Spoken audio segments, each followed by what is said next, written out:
नमस्कार मित्रांनो, कसे आहात आपण सर्व? तुम्ही सर्व बघत आहात इन्फॉर्मेटिव्ह सर्च यूट्यूब चॅनल आणि तुमच्या सगळ्यांचं पुन्हा एकदा स्वागत आहे आजच्या महत्त्वपूर्ण अशा व्हिडिओमध्ये. सगळ्यांसाठी महत्त्वपूर्ण असा हा व्हिडिओ इथे घेऊन आलेलो आहोत. तर चला आता आपल्या ह्या व्हिडिओला सुरुवात करूया. तर मित्रांनो, इथे MPSC फार्मसिस्टसाठी जी वॅकन्सी निघाली होती तर त्याच्या ज्या काही परीक्षा होणार आहेत तर या परीक्षांच्या तयारी संबंधीचे हे व्हिडिओ इथे आता चालू केलेले आहेत. नवीन सिरीज आहे ही, बऱ्याच जणांनी ह्यासाठी अर्ज केलेले असतील. तर MPSC अंतर्गत महाराष्ट्र लोकसेवा आयोगाअंतर्गत फार्मसिस्टसाठी वॅकन्सी निघालेली होती.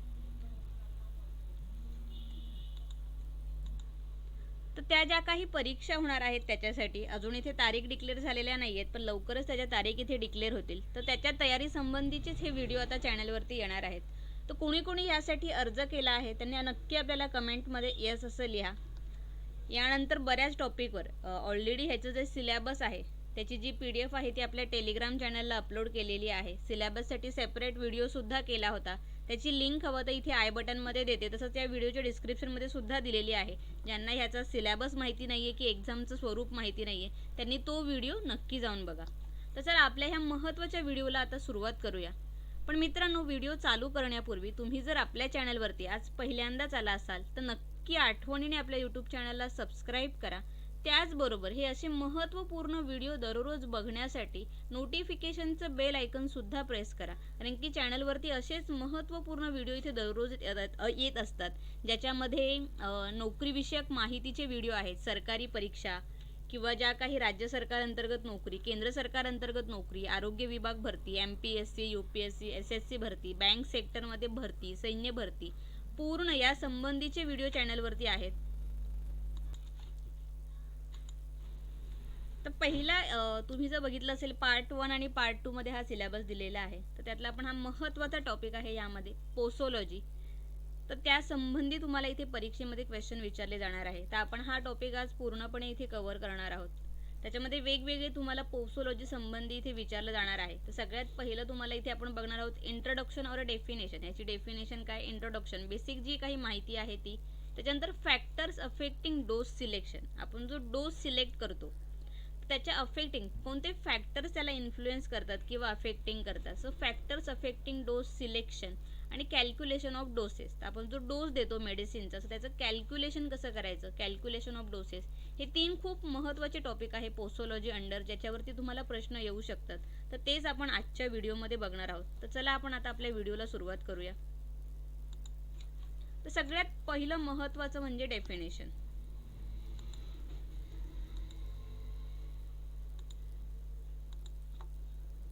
सो डेफिनेशन काय आहे बघा इथे पोसोलॉजीची. Posology is a branch of medical science which deals with dose or a quantity of drug which can be administered to a patient to get desired pharmacological action.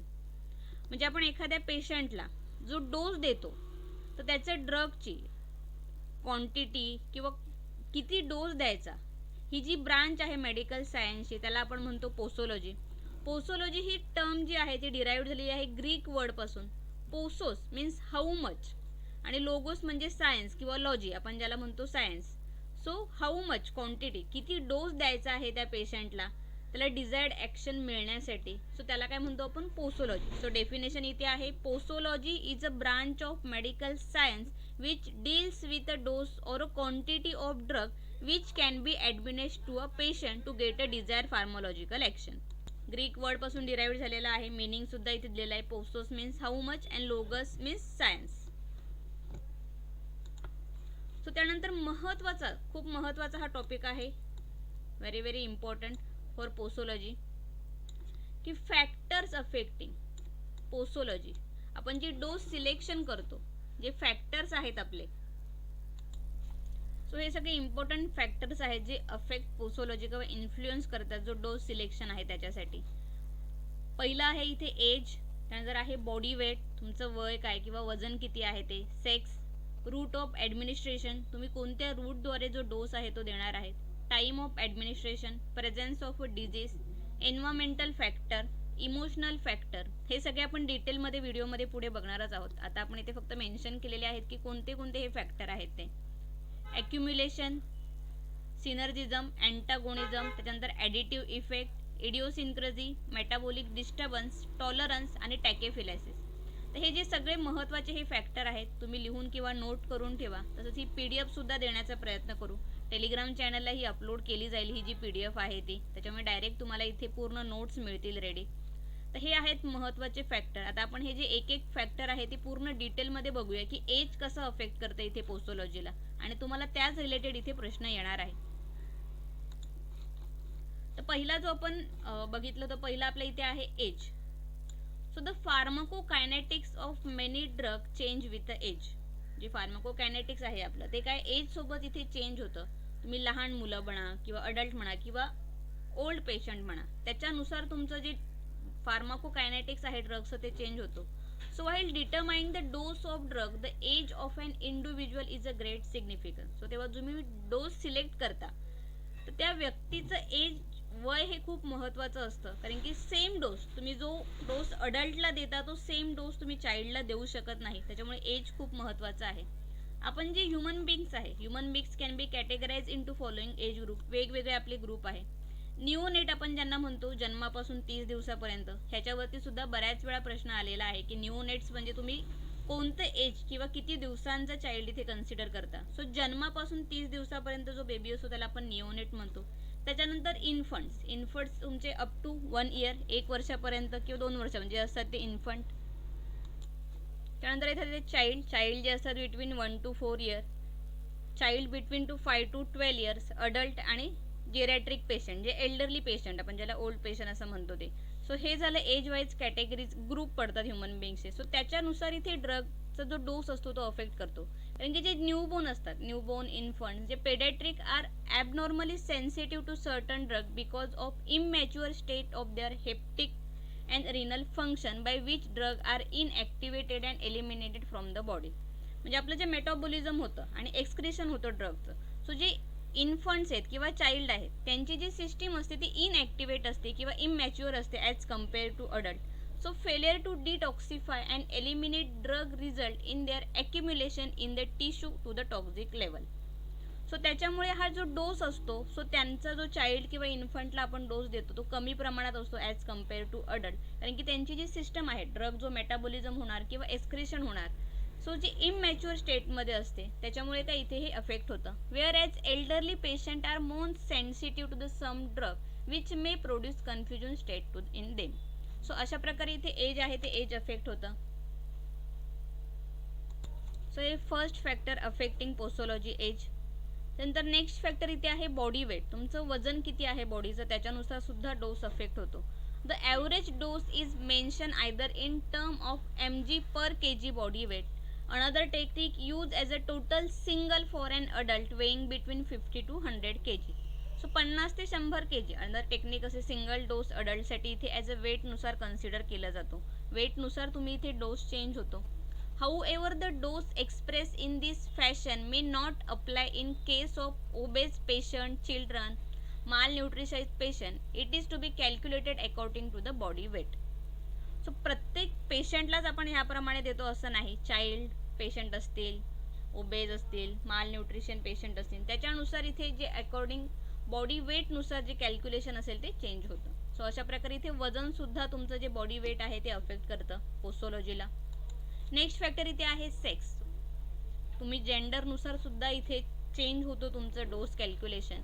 Woman do not always respond to action of a drug in same manner as it done in men. पुरुषांप्रमाणे स्त्रिया काही ड्रगला तिथे respond नाही करत. Morphine and barbiturate may produce more excitement before sedation in woman. Morphine किंवा barbiturate जे आहेत ते ॲज कम्पेअर टू मेन, वुमेनमध्ये जास्त इथे एक्साइटमेंट प्रोड्यूस करतात. Special care should be taken when drugs are administered during menstruation, pregnancy, lactation. वुमनमध्ये इथे मेन्स्ट्रुएशन असेल तेव्हा सुद्धा तुम्हाला स्पेशल ॲडवाइस किंवा केअर घ्यावी लागते इन प्रेग्नन्सी, लॅक्टेशनमध्ये. The strong purgative example aloes असेल आपण should be avoided during menstruation. मेन्स्ट्रुएशनच्या टाईमला तुम्ही इथे स्ट्रॉंग जे प्युरिगेटिव्ह आहे ॲलोज ते तुम्ही देऊ शकत नाही. Similarly the drug which may stimulate urine smooth muscle example drastic purgative anti malarial drug ergot alkaloid are contraindicated during pregnancy. So हे जे ड्रग आहेत ते प्रेग्नन्सीमध्ये कॉन्ट्रा इंडिकेट केले जातात. ड्रग ड्युरिंग लॅक्टेशन, जेव्हा तुम्ही बाळाला दूध पाजता, सो ड्युरिंग लॅक्टेशन जेव्हा लॅक्टिंग मदर असेल, morphine tetracycline avoid because these drug are secreted in milk and its effect on babies. कारण की मदरने आईने जरी ते ड्रग घेतले तसं ते मिल्कमध्ये सिक्रेट होऊ शकतात आणि त्याचा बेबीवर अफेक्ट होऊ शकतो. So during pregnancy, in lactation, menstruation, should take care when specific drug are administered. So posology जे ड्रग सिलेक्शन आहे आपलं सेक्स सुद्धा इथे अफेक्ट करतो. नेक्स्ट फॅक्टर बघूया आपण, रूट ऑफ ॲडमिनिस्ट्रेशन. कोणत्या रूटद्वारे तुम्ही इथे जो डोस आहे किंवा ड्रग आहे ते देणार आहे त्याचा सुद्धा खूप महत्त्वाचा इफेक्ट इथे असतो. Intravenous dose of drug are usually smaller than the oral dose because drug administered intravenously enter the bloodstream directly. आपण IV किंवा इंट्राव्हेनसद्वारे जो ड्रग दिला तो डायरेक्ट ब्लडस्ट्रीममध्ये जातो. सो त्याची क्वांटिटी जी असते स्मॉलर असते than the oral dose. Intravenous route is might enhance the chances of drug toxicity आणि the effectiveness of drug formulation is given generally control by a route of administration. So effectiveness, ड्रगचा effectiveness किती असतो किंवा drug फॉर्म्युलेशनचा is generally control by a route of administration. So route of administration is खूप महत्त्वाचा factor आहे. Next factor आहे आपला टाइम ऑफ ॲडमिनिस्ट्रेशन. तुम्ही कोणत्या टायमाला इथे ड्रग देताय ते सुद्धा खूप महत्त्वाचं आहे. The presence of food in stomach delay the absorption of drug. The drug are more rapidly absorb from the empty stomach. बऱ्याच वेळा आपण म्हणतो हे औषध जेवणाच्या आधी घ्यायचं, अँटासिड असेल किंवा डायबिटीज जे औषध असतात ते बिफोर मील आपण घेतो. सो काय प्रेझेन्स ऑफ फूड, जर तुमच्या स्टमकमध्ये ते फूड असेल तर ॲब्झॉर्प्शन असेल ड्रगचं ते डिले होतं. So drug are more rapidly absorb in empty stomach. So the amount of drug which is very effective when taken before meal may not that much effective when taken during after a meal. समजा तुम्हाला antacid घ्यायचं आहे so ते तुम्हाला जेवणाच्या आधीच घ्यावं लागतं. तुम्ही जर जेवणानंतर घेतलं तर त्याचा तेवढा इफेक्टिव्हनेस मिळणार नाही जो तुम्हाला बिफोर मील तुम्ही घेणार आहात. The irritating drug are better tolerated if administered after meal because the drug is dilute with food and thus produce less irritation. ह्याच्यामध्ये एक्झाम्पल दिलेलं आहे iron, arsenic, cod liver oil should always be given after meal. So जे after मीलचे आहे ते after meal नंतर. So time of administration सुद्धा खूप महत्त्वाचा फॅक्टर्स आहे. नेक्स्ट फॅक्टर आपला आहे presence of disease. So drug like barbiturate, क्लोरोप्रोमाझिन may produce unusually prolong effect in patient having liver cirrhosis. So एखाद्या पेशंटला जर लिव्हर सिरोसिस असेल तर ह्याच्यामध्ये बार्बिच्युरेट आपण दिलं किंवा क्लोरोप्रोमाझिन दिलं सो ते अनयुज्युअली प्रोलॉंग इफेक्ट इथे प्रोड्यूस करतं. सो तुमच्यामध्ये एखादा डिजीज ऑलरेडी प्रेझेन्स असेल तर तो डोस आपण देणार आहे तो सुद्धा अफेक्ट होतो इथे. Such as streptomycin produce toxic effect with an patient their kidney function is not working properly because streptomycin excreted through the kidney. So एखाद्या किडनी पेशंटला आपण जर इथे स्ट्रेप्टोमायसिन दिलं सो ते त्याचं फंक्शन जे असेल इथे टॉक्झिक इफेक्ट जो आहे स्ट्रेप्टोमायसिनचा तो होतो कारण की जे स्ट्रेप्टोमायसिन आहे excreted through the kidney. Next इथे आहे एन्व्हायरमेंटल फॅक्टर. जे आपले एन्व्हायरमेंटल फॅक्टर असतात त्याच्यामुळे सुद्धा इथे फॅक्टर्स अफेक्ट होतात dose सिलेक्शनला. Stimulating medicine are more effective when taken in daylight, whereas hypnotic drug are less effective when taken in daylight. जे hypnotic drug आपण घेतो, sedative घेतो, सो ते जर daylight दिवसा जर घेतले आपण सो ते लेस इफेक्टिव्ह असतात. This is due to darkness is sedative, hypnotics are more effective in night. So जो डार्कनेस असतो आपण जे सिडेटिव्ह हिप्नोटिक आहे ते मोस्टली रात्रीच इथे सजेस्ट केले जातात कारण की डार्कनेस इज अ सिडेटिव्ह. तुम्ही जर दिवसा घेतलं तर तुम्हाला दिवसा झोप येणार नाही सिडेटिव्ह हिप्नोटिकचं जे आहे function. So hypnotics are more effective at a night. The amount of barbiturate required to produce sleep during a day time is much higher. So दिवसा जर तुम्हाला द्यायचं असेल तर तुम्हाला काय डोस वाढवून द्यावा लागेल. सो आपण जे बार्बिच्युरेट देऊ स्लीप इंड्यूस करण्यासाठी जर दिवसा दिले तर तुम्हाला काय त्याचा डोस असेल तो मच हायर द्यावा लागणार आहे than the dose required to produce sleep at a night. Alcohol is better tolerated in cold environment than in summer. So environmental factor सुद्धा खूप इम्पॉर्टंट आहे. नेक्स्ट आहे इथे emotional factor. The personality and behaviour of a physician may influence the effect of a drug, especially the drug which are intended for use in a psychosomatic patient. एखाद्या वेळेस बघा घरातले आपण बोलतो की मला ह्या डॉक्टरचाच फरक पडतो, मग तुम्ही अगदी काहीही झालं तरी त्या स्पेसिफिक डॉक्टरकडेच जातात. अगदी तुम्हाला हार्टचा प्रॉब्लेम असो, डायबेटिकचा प्रॉब्लेम असो, पण घरात आपल्या एखाद्या आईचं किंवा आजीचं असं म्हणणं असतं बघा कायम की नाही मला ह्या डॉक्टरकडे गेल्यावरच फरक पडणार आहे. So it is comes in under emotional factor. So तुमचं इमोशनल फॅक्टर सुद्धा खूप महत्त्वाचं असतं डोस सिलेक्शनला. The female are more emotional than male, require less dose of certain drug. Interdosage from called a placebo, which resemble the acute medication in physical properties, are known as produce a therapeutic benefit. And disease like angina pectoris, bronchial asthma, so ह्याच्यामध्ये काय आहे जो placebo effect असतो ज्याला आपण inert medicine असं म्हणतो. So it is a emotional factor is also more important. Next आहे इथे एक्युम्युलेशन. So drug which are slowly excreted may build up sufficiently high concentration in body and produce toxic symptom if it is repeatedly administered for a long time. So एखादा जो drug आहे slowly इथे excreted होतोय आणि हाय concentration असेल त्याचं बॉडीमध्ये, त्याच्यामुळे काय होतं इथे जेव्हा आपण रिपीट देतो तेव्हा काय होतं इथे टॉक्झिक इफेक्ट प्रोड्यूस होतो. ॲक्युम्युलेशन त्याचं होतं. त्याच्यामध्ये आता डिजिटॅलिसिस आलं, इमिटिन आलं आणि हेवी मेटल्स आली. These occurs due to accumulative effect of a drug. So हे कशामुळे होतं इथे ॲक्युम्युलेटिव्ह इफेक्ट जो असतो ड्रगचा त्याच्यामुळे काय होतं इथे टॉक्झिक इफेक्ट जो प्रोड्यूस होतो. नेक्स्ट बघूया आपलं काय आहे सिनर्जिझम. हा सुद्धा खूप इम्पॉर्टंट इथे पोसोलॉजीचा इफेक्ट आहे, फॅक्टर्स खूप महत्त्वाचा आहे. ह्याच्यामध्ये काय होतं बघा, when desired therapeutic result needed is difficult to achieve with a single drug at the time 2 or more drug are used in a combination form for increasing their action. This phenomena is called as a synergism. म्हणजे एखादा तुम्हाला effect थेरपॅटिक effect हवाय पण single डोसद्वारे तो effect reach केला जात नाही, तेव्हा काय तिथे एक 2 किंवा जास्त ड्रगचं कॉम्बिनेशन आपण यूज करतो. तो थेरपॅटिक इफेक्टची नीड असेल जी रीच करण्यासाठी, त्याला आपण काय म्हणतो सिनर्जिझम. सो एक्झाम्पल ह्याच्यामध्ये आले प्रोकेन आणि adrenaline combination, increase the duration of action of procaine. So ह्याचं कॉम्बिनेशन वापरल्यामुळे काय प्रोकेनचं जे ड्युरेशन ऑफ ॲक्शन आहे ते काय होतं इन्क्रीज होतं. नेक्स्ट पार्ट आहे इथे अँटागोनिझम. सगळ्यांना माहिती आहे, आपण ऐकलेलं आहे अँटागोनिझम मध्ये काय होतं. So when the action of one drug is opposed by other drug in a same physiological system is known as a drug antagonism. म्हणजे एक ड्रग आहे त्याच्या अपोज फंक्शन किंवा त्याच्या अपोज जो ड्रग असेल सेम फिजिओलॉजिकल सिस्टीम मध्ये आपण जेव्हा यूज करतो त्याला अँटागोनिझम असं म्हणतात.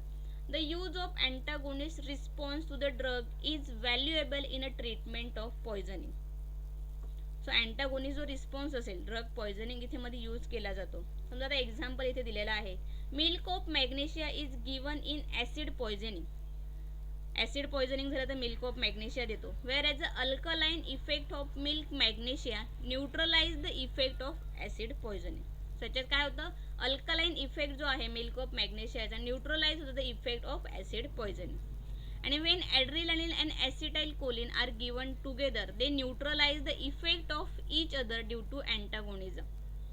So आपण जेव्हा ॲसिटाइलकोलिन आणि ॲड्रेनालिन जेव्हा सोबत देतो सो त्याचा इफेक्ट काय होतो न्यूट्रलाइज होतो, कारण की अँटागोनिझम मुळे काय हा होतो.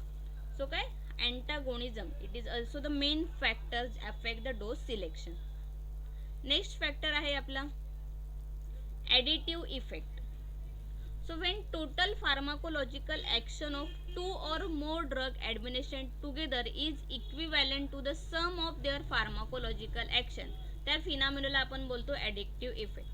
म्हणजे एखाद्या किंवा 2 किंवा जास्त ड्रगचा जो फार्माकोलॉजिकल ॲक्शन आहे जे आपण ॲडमिनिस्ट्रेट करणार आहे सोबत देणार आहे इज इक्विव्हॅलंट, ती कशी असणार आहे सारखीच असणार आहे sum of their pharmacological action when phenomena is called as a additive effect. ह्याच्यामध्ये एक्झाम्पल दिलेला आहे कॉम्बिनेशन आपण जेव्हा इफिड्रिन आणि aminophylline in the treatment of bronchial asthma. Bronchial अस्थमामध्ये आपण इफिड्रिन आणि अमायनोफिलिन वापरतो कॉम्बिनेशनमध्ये. सो हा काय झाला it is additive effect. Next part इथे आहे इडिओसिन्क्रसी. इडिओसिन्क्रसी म्हणजे एक प्रकारचं ॲलर्जी आपण ज्याला म्हणतो ड्रग ॲलर्जी किंवा जे साईड इफेक्ट होतात, आता त्याला ही टर्म आपण इथे घेतो idiosyncrasy. So it is equal to the drug allergy. An extraordinary response of drug that is different from its characteristic pharmacological action is called idiosyncrasy. म्हणजे एखादं तुम्हाला ड्रग, समजा आपण पॅरासिटामॉल घेतोय तापासाठी, तर त्याचं काम काय आहे इथे, तुमचं ताप जे आहे ॲज अ अँटीबायोटिक ॲक्शन दाखवून, मग त्याचा तुम्हाला काहीतरी साईड इफेक्ट झाला, अंगावर रॅशेस येणे किंवा ॲलर्जी येणे, सो हा रिस्पॉन्स काय झाला, idiosyncrasy. The word idiosyncrasy has now been replace by a term drug allergy. आधी आपण त्याला काही ड्रग ॲलर्जी म्हणत होतो, so it is known as a idiosyncrasy. Example दिलेला आहे बघा इथे. Small quantity of aspirin may cause gastric hemorrhage and small dose of quinine may produce ringing in ears. Aspirin आपण ॲसिटाइल जे आहे ह्याच्यामुळे काय होतं, ॲस्पिरिनमुळे इथे गॅस्ट्रिक हिमोरेज होतो, स्मॉल क्वांटिटी जरी घेतली तरी. स्मॉल डोस ऑफ क्विनिन घेतला तर may produce ringing in ear होतं.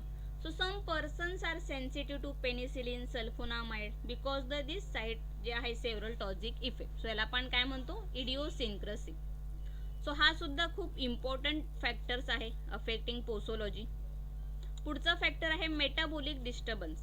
तुम्हाला फक्त समजून घ्यायचे की कशा प्रकारे हे अफेक्ट करतात डोस सिलेक्शनला.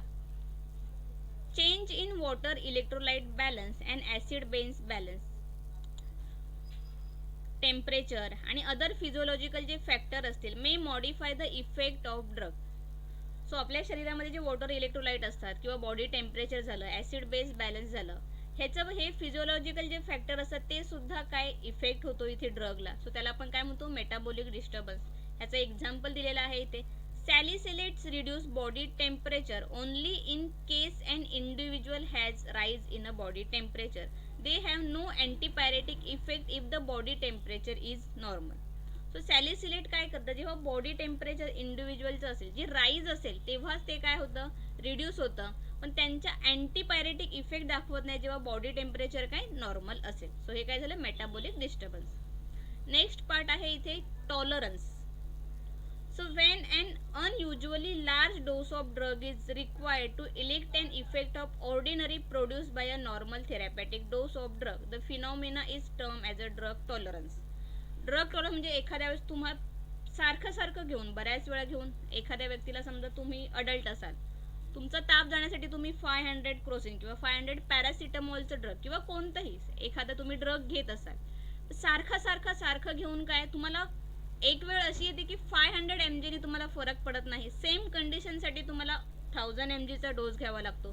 सो त्याला काय बोलतो आपण, ड्रग टॉलरन्स. म्हणजे अनयुज्युअली लार्ज डोस द्यावा लागतो ड्रगचा, required to elicit an effect of ordinary produce by a normal therapeutic dose. म्हणजे एखाद्या व्यक्तीला दुसऱ्या व्यक्तीला सेम 500 mg च्या डोसनी फरक पडेल, पण सारखा रिपीटेड डोस घेऊन काय त्या व्यक्तीला काय 500 mg नी फरक पडणार नाही, तिला 1000 mg चा इथे डोस लागेल.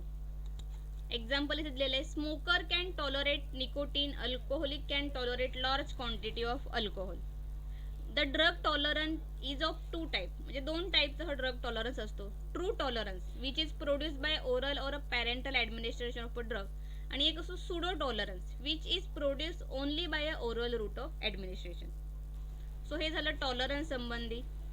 नेक्स्ट फॅक्टर आहे आपल्या इथे टॅकीफिलॅसिस. When some drugs are administered repeatedly at a short interval, the cell receptor get blocked up and pharmacological response of that drug decrease. म्हणजे काय, एखादा ड्रग आपण रिपीटेडली ॲडमिशन केला शॉर्ट इंटरवलमध्ये, सो ते सेल रिसेप्टर असतात ते काय होतात, ब्लॉक होतात, आणि जो फार्माकोलॉजिकल रिस्पॉन्स आपल्याला पाहिजे ड्रगकडून तो काय होतो, डिक्रीज होतो, कमी होत जातो. आणि the decrease response cannot be reverse by increasing the dose. This phenomena is called as a टॅकीफिलॅक्सिस.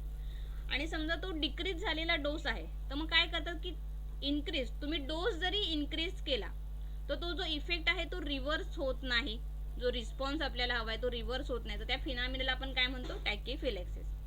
Example याचं दिलेलं आहे इथे, सगळे ह्याचे एक्झाम्पल मेन्शन केलेले आहे म्हणजे तुम्हाला इझी भाषेमध्ये समजेल. Ephedrine give repeated dose at a short interval in a treatment of bronchial asthma may produce very less response due to tachy. So हे काय झालं, टॅकीफिलॅसिस. हा सुद्धा खूप इम्पॉर्टंट फॅक्टर आहे. म्हणजे तुमचा काय शॉर्ट इंटरवलमध्ये रिपीटेड दिल्यामुळे काय होतो, डोसची जी ॲक्शन, जो रिस्पॉन्स आहे तो डिक्रीज होतो, आणि त्यानंतर तुम्ही डोस जरी इन्क्रीज केला तरी ती रिस्पॉन्स जी आहे ती रिव्हर्स होत नाही, त्या फिनॉमिनाला आपण काय म्हणतो, टॅकीफिलॅक्सिस. तर हे सगळे इम्पॉर्टंट फॅक्टर्स होते पोसोलॉजीला जे अफेक्ट करणारे होते ते. खूप इम्पॉर्टंट टॉपिक आहे तो हा, आणि सगळ्याच गव्हर्नमेंट एक्झाम, तुम्ही फार्मसीच्या ज्या काही एक्झाम देत असेल सगळ्यांसाठी इम्पॉर्टंट आहे. आणि ह्याच्यातच अजून एक टॉपिक आहे तुम्हाला करायचा आहे, तो आहे कॅल्क्युलेशन ऑफ डोसेस. सो त्याचे वेगवेगळे फॉर्म्युले आहे. ह्याच व्हिडिओमध्ये जर कंटिन्यू केलं तर व्हिडिओ बराच मोठा होईल. त्याच्यामुळे आपण जे कॅल्क्युलेशन ऑफ डोसेस आहे, जे सगळे फॉर्म्युले आहे चाइल्डचे डोस कॅल्क्युलेट करण्यासाठी, किंवा अडल्टचा डोस दिला असेल त्यानुसार चाइल्डचा डोस कॅल्क्युलेशन करण्यासाठी वेगवेगळे फॉर्म्युले आहे. तर त्याद्वारे डोस कसा कॅल्क्युलेशन करायचा हे आपण नेक्स्ट व्हिडिओमध्ये बघणार आहोत. So continue in next video. So next video बघायला विसरू नका. लवकरच हा व्हिडिओ सुद्धा इथे अपलोड करण्यात येईल. सो आजच्या व्हिडिओमध्ये फॅक्टर्स अफेक्टिंग पोसोलॉजी किंवा डोस सिलेक्शन आणि पोसोलॉजीची डेफिनेशन आणि इंट्रोडक्शन पूर्ण माहिती बघितलेली आहे. सो हा व्हिडिओ कसा वाटला हे नक्की कमेंट करून सांगा. कोणी कोणी MPSC फार्मसीसाठी इथे अप्लाय केलेला आहे त्यांनी सुद्धा कमेंट करून सांगा. आणि काही डाऊट असतील, काही जर प्रश्न असतील तर कमेंट बॉक्समध्ये नक्की विचारू शकता. व्हिडिओ आवडला असेल तर व्हिडिओला आठवणीने लाईक आणि जास्तीत जास्त शेअर करा. आणि अजूनही जर चॅनलला सबस्क्राईब केलं नसेल तर चॅनलला सुद्धा सबस्क्राईब करा.